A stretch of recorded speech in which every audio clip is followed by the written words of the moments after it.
Hi, welcome back to the den. This is, I think, the first video here in the Witchy Cottage, like since the big elaborate one that I did, with the reshuffling of the Witchy Cottage and the changing up of things and the painting of the shelves. You can see behind me that the shelves are now this really lovely mossy green, which is much more in keeping with who I am. I love green.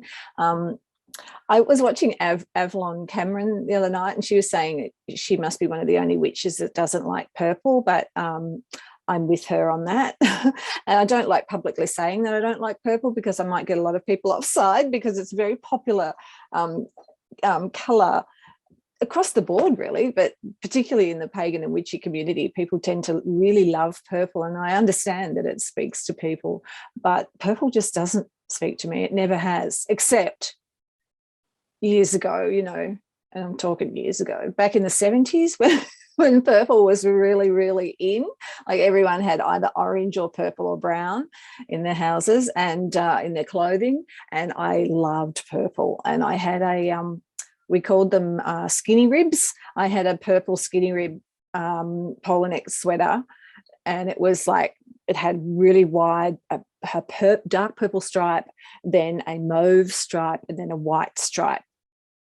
So that was my jumper, and I wore it with we had what was called jumbo cords. So the corduroy was really fat, so I had these dark purple corduroy pants flares that I used to wear with the skinny rib. And and my life's purpose was really to own a purple bean bag, and I achieved that at about the age of 11.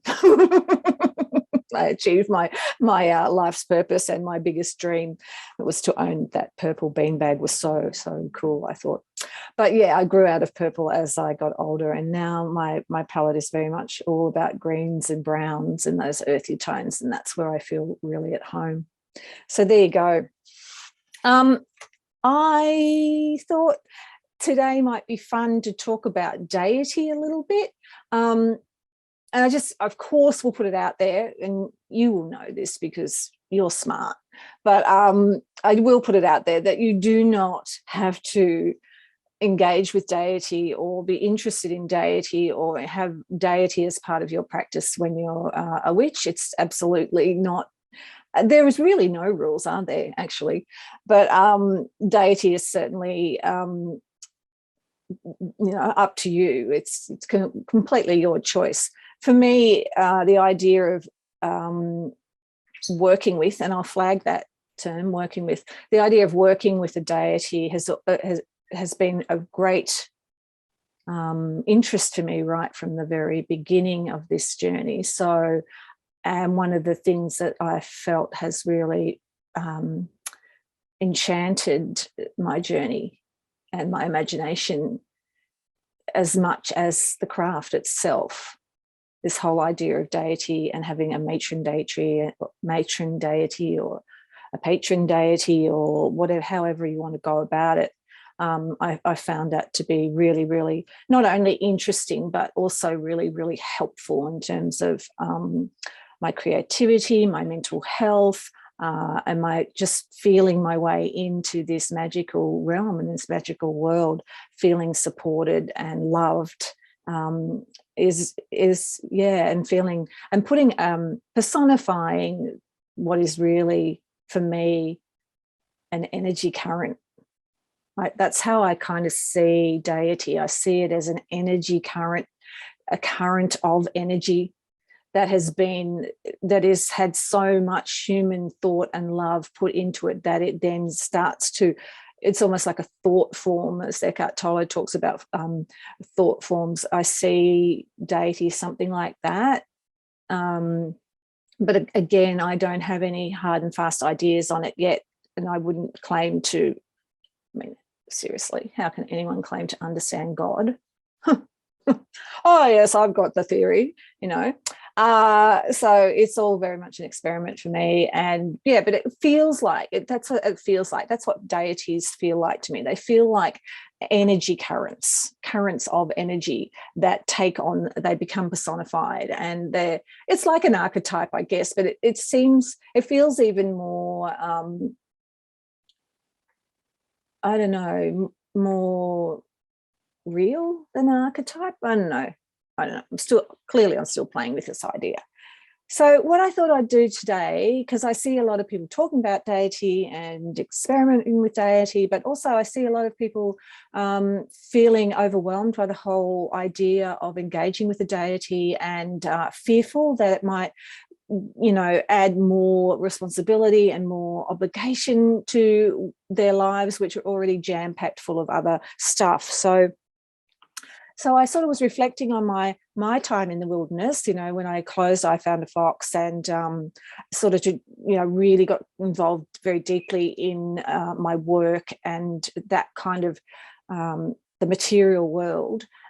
How I actually kept hooked in with deity, what I actually did, and because I never felt completely cut adrift, even when I wasn't practicing regularly or studying with any sort of commitment, I still did not feel cut adrift from deity.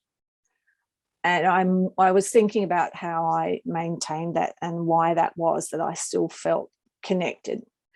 And so this morning in my morning pages, which I actually write my morning pages in an unlined kind of thing.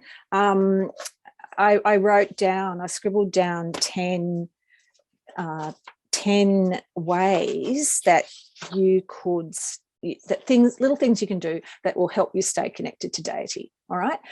So for me, one of my deities, and that's another thing that I'm flagging with you, is that my exploration with deity has not settled. I'm not settled on one deity or two deities. And I'm also playing with the concept of 4 deities at the moment, the 4 corners, the 4 seasons, a deity for each season. This is a new to me theory that I've come across that I'm interested in exploring a bit more deeply. How many deities are too many deities? Is it okay for deities to come and go? Is it for a season? Is it for a lifetime? Is it for just a little short part of your journey that you may encounter a deity? So that's another facet of the whole thing that I'm experimenting with. Having said that, early in my journey, I was very drawn to Ellen of the Ways, and I remain drawn to Ellen of the Ways, and I still see her as my kind of one of my number one deities. You know how they say, you can't have 2 best friends? Well, I call bullshit on that.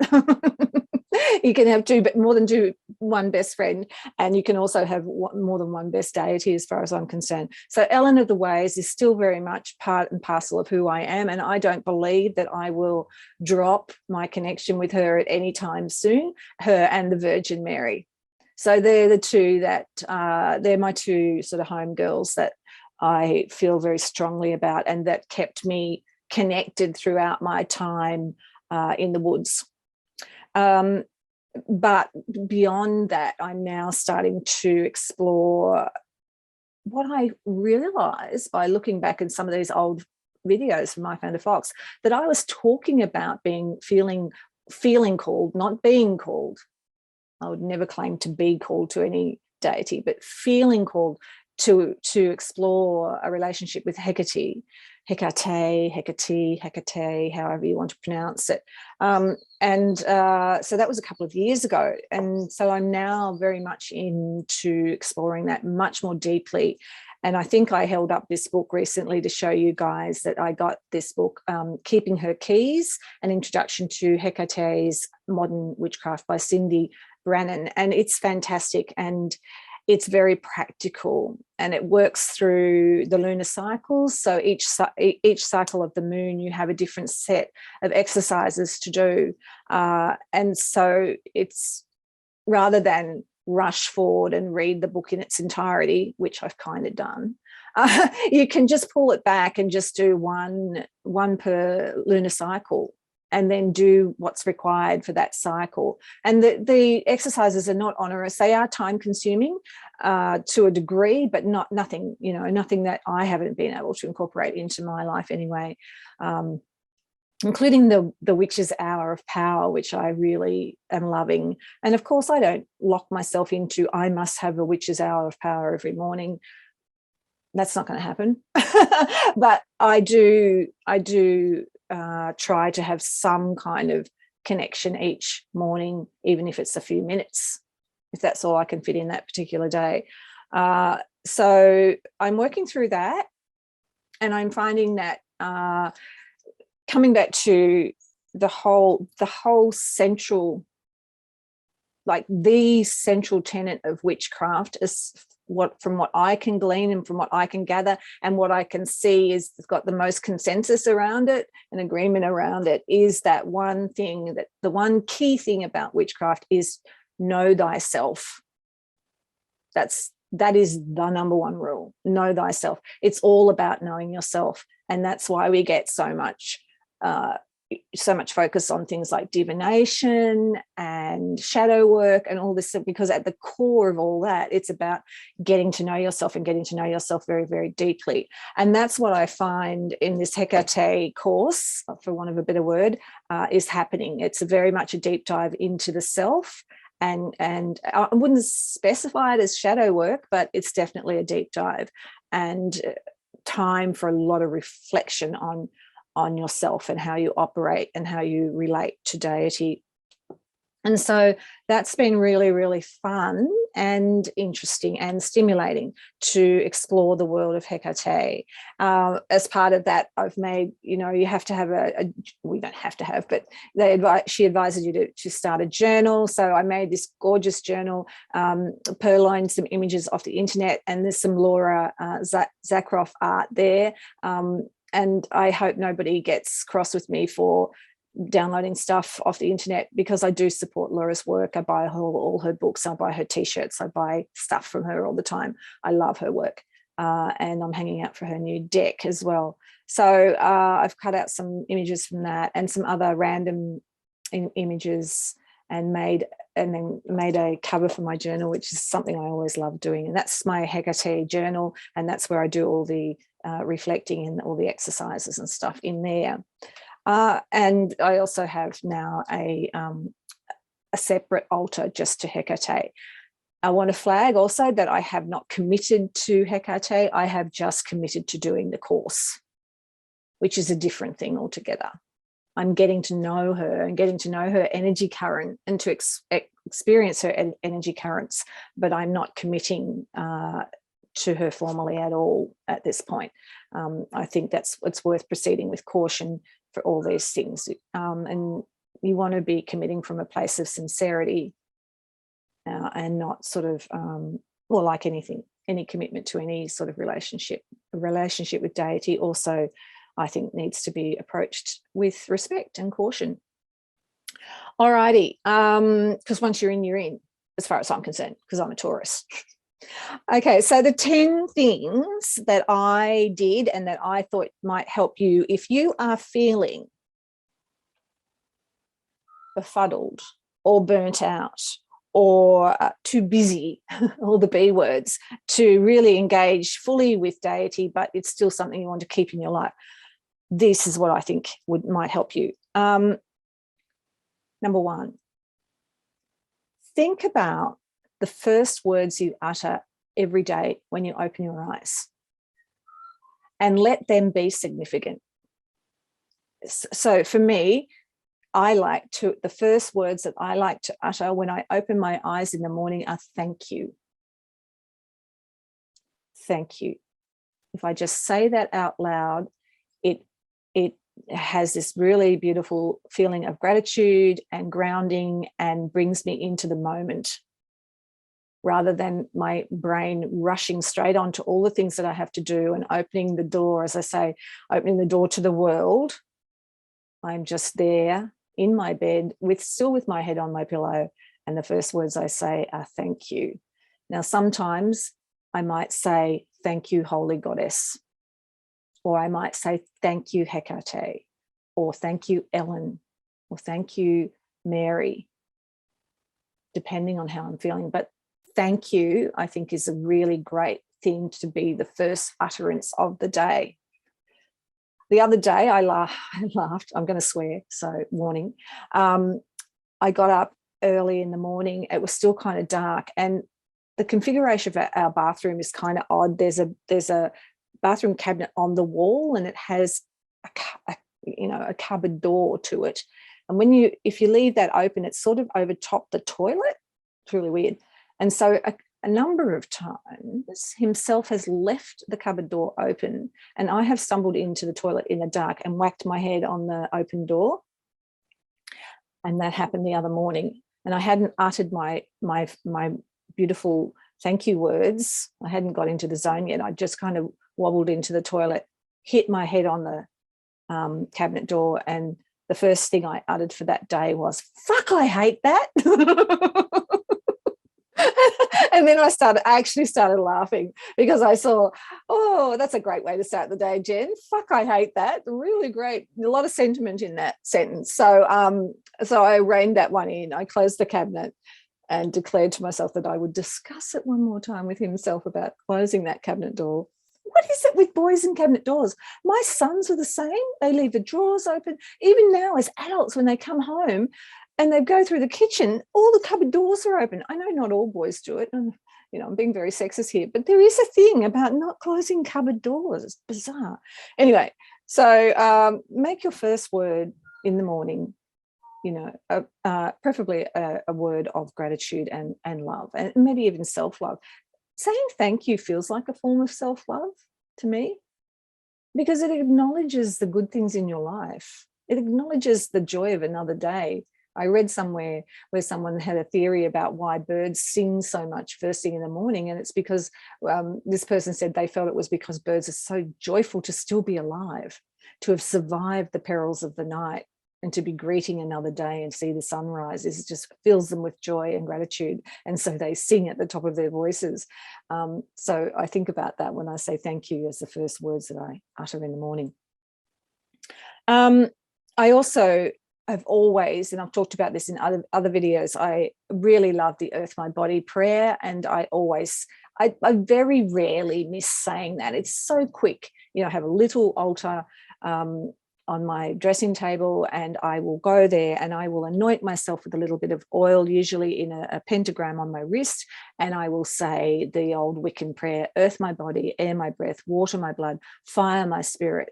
And then I will go on to say, blessed be the witch in me, blessed be for she is free, holy goddess walk with me, and may my day go forward with blessings. And that's just a little prayer that I say regularly mostly every morning. And it's a really nice way to hook in with that deity energy. It's a lovely gesture. And it doesn't take any time. Like literally, it doesn't take any time. Another thing too is to plant something. Just plant something, because even when you're too busy to tend to it, as long as it's got light and water, your plant will keep growing. And plant it in as a gesture to the goddess or whatever deity is that you're connecting with. So make that plant your plant for your day, your sacred plant. And of course you can do this as an indoor plant as well. You don't have to have land.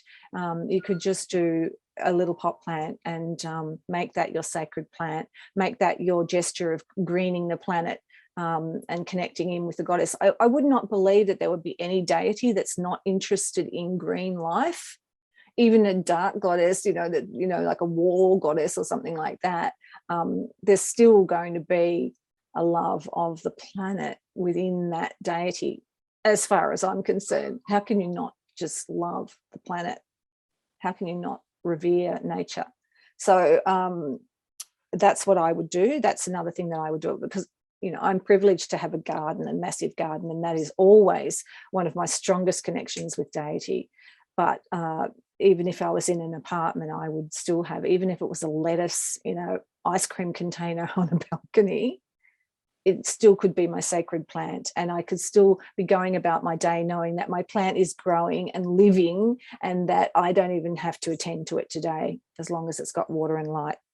So that's another way that you can still feel connected with the energy current of deity, because the energy coming up through the plant is symbolic of that connection. that life force. Number 4 is to either invest in some jewelry or to anoint some jewelry that you already have and wear that as your talisman, as your deity talisman, and have that on every day if possible, and so that you can feel that connection.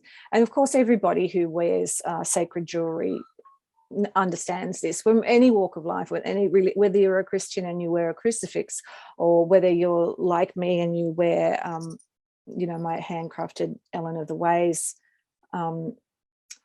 necklace that Corvidana made, and I've had that for a couple of years now, and it feels even more significant to me now because it's like an Aikido belt, it's gathering energy. And I also have this that I wear a lot too, which you can't really see, but it has a little image of a girl with 4 arms, and she's gardening and reading and surrounded by words. It's all kind of the things that I love as well. So these little talismans really help you feel connected to that world, and they help you feel that your life has enchantment and magic to it, no matter what you're doing or where you are.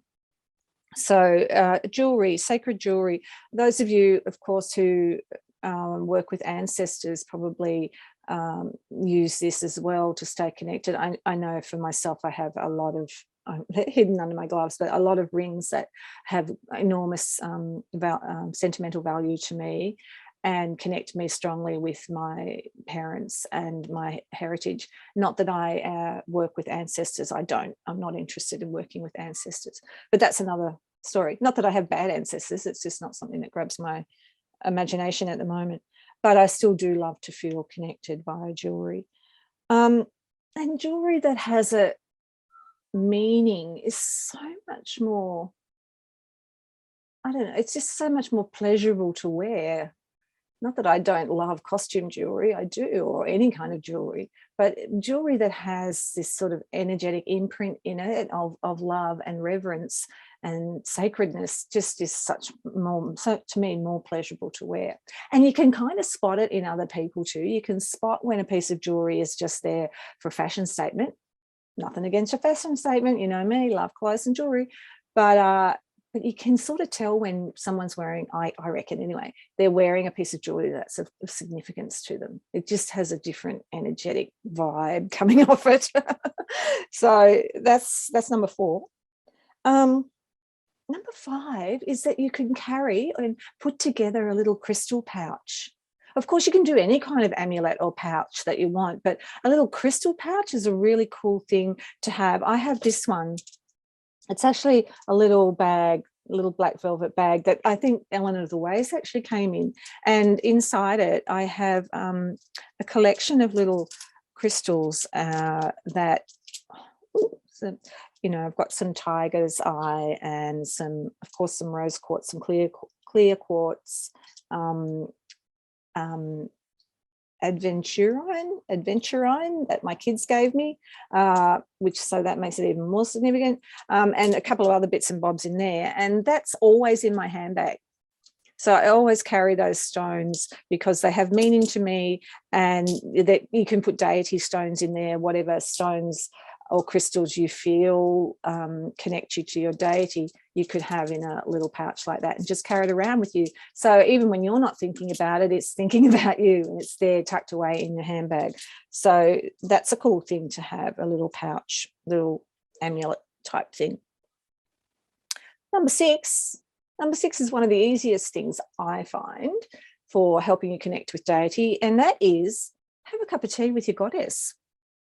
Like literally, have a cup of tea with it. Just make a cup of tea and go and sit in front of your altar and sip it. Now react to the goddess or the god or whoever it is that you're connecting with. Ask them how their day is. You don't even have to speak out loud if you feel silly. Just sit there in quiet reverence and have a cup of tea. It's a beautiful gesture. And in the evening, if you're an evening drinker and you like a glass of wine or a glass of mead or whatever it is that you feel your deity would enjoy, perhaps you can just sit quietly for a few minutes and share a glass of something together.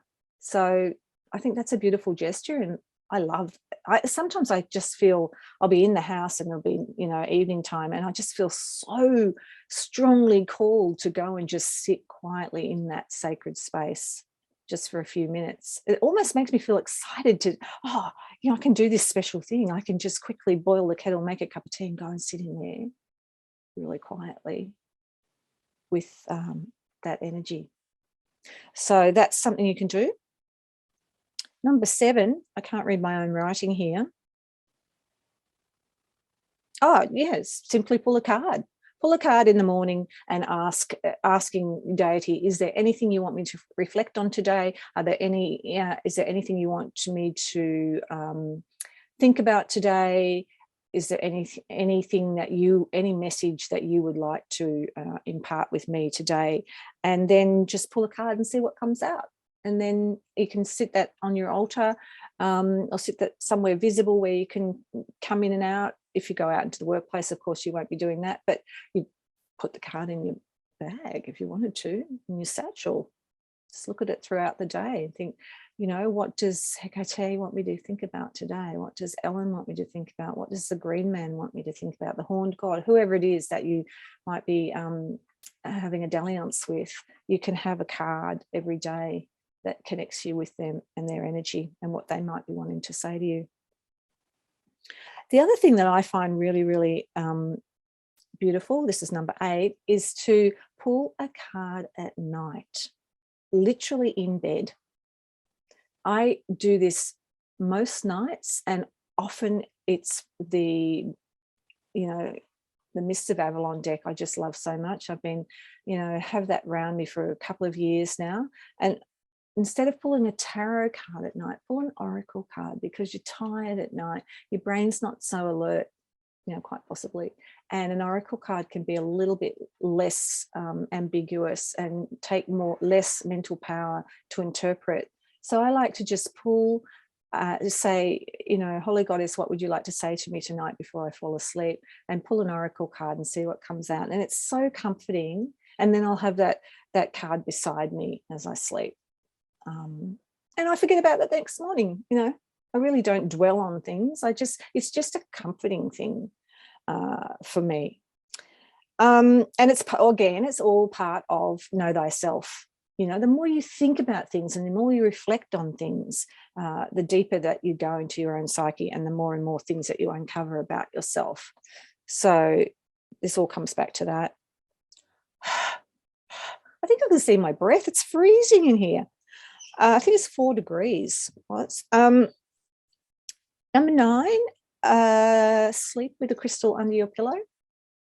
You know, somewhere where your head's not going to be on it. But I often sleep with a crystal under my pillow, especially as I go through periods where I'm quite prone to nightmares. I find selenite is really helpful to have under my pillow.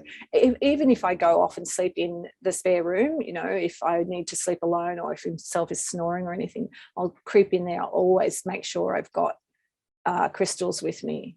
I leave them in the spare room, but I also often take one from my bedside table, and so I've got that under my pillow. And that really helps me stay connected as well, and it gives me a feeling of safety and comfort. And number 10 is the final one. For number 10 is to muck around with scent, particularly with incense, and experiment with incense until you find a scent or an aroma that has that effect on your brain, that connects you with deity, that you connect with your deity. Now, this can really come about from more intense sessions where you actually meditate and sit down quietly and meditate on deity. And if you do that repeatedly with the same incense, then you will start to form that connection, because we all know how incredibly powerful scent is. I had a discussion recently with someone. We were having a giggle. My first marriage, when back in the 80s, when I was got married, the bridal party and myself included, we all used Knowing by Estee Lauder. Okay, it was the 80s. And I still, to this day, if I smell Knowing, even if I'm walking through Maya or David Jones and I smell Knowing perfume, I'm like back at my wedding in 1986, you know. So scent has such a profound, it's documented, it has a profound effect on our memories and our psyches. So I like to experiment and to get a scent that really, really feels like it connects me really strongly to deity. And then all I have to do is light an incense stick. Like, even if I'm busy or befuddled or burnt out, I can light an incense stick and have that burning. I have this patchouli incense at the moment that's a natural one, and it's super, super powerful. I can't burn it near me, but I do burn it at the front door on the little entrance table that I have there, that I like to keep very sort of as a little sacred space. And I burn that, and because it's such a powerful incense, it just goes throughout the whole house. And so if I leave the house and come home, I can smell the goddess, you know, I can smell sacred space. It's exactly like when we were kids and we were raised as Protestants in a country town, and, you know, all the sort of casual bigotry that was around in those days. And one of the things that we were scared of the Catholics because they had incense, and we didn't understand what that magical stuff was, but we were suspicious, highly suspicious of incense. Of course, as an adult now, I've been to many Catholic funerals, and I love the incense that they use during funerals, and it's very powerful, very evocative for me to smell that. So yeah, I know I'm waffling today, but there's lots to share with you. So that's number 10. Find a smell, an aroma, a scent that you can connect with your deity, that is evocative for you of that energy current, if you will. And just burn a stick of incense every now and then, or a couple of times a day, actually, if you're me, and stay in that zone via the olfactory nerves. Alrighty, I think that's my 10 things that I wanted to share with you today. It's so lovely to be back here in the den and to be talking to you.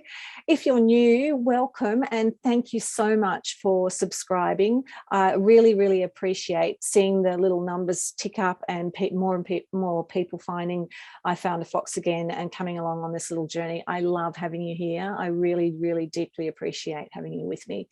And having you here to share this stuff with means the world to me. It really, really does. So thank you so much for joining us. And I'm going to go now and get warm, all right, and make myself a lovely coffee. It's Sunday morning, and it is a very, very cold and very, very lovely day that started out with a deep, deep fog, which was super, super mystical. I love a fog. I got outside and started taking photos and wandering around out there as I saw it roll in, because I was lucky enough to be up before dawn, which is much less impressive than it sounds, because dawn is around 6:45 at the moment. But I was up just before dawn, and as the sun was rising, the fog started to roll in. And I thought, oh, this is my kind of day. All righty, loads of love to you all, and I'll see you back in the den another day very, very soon. Blessed beings. Bye for now. See you.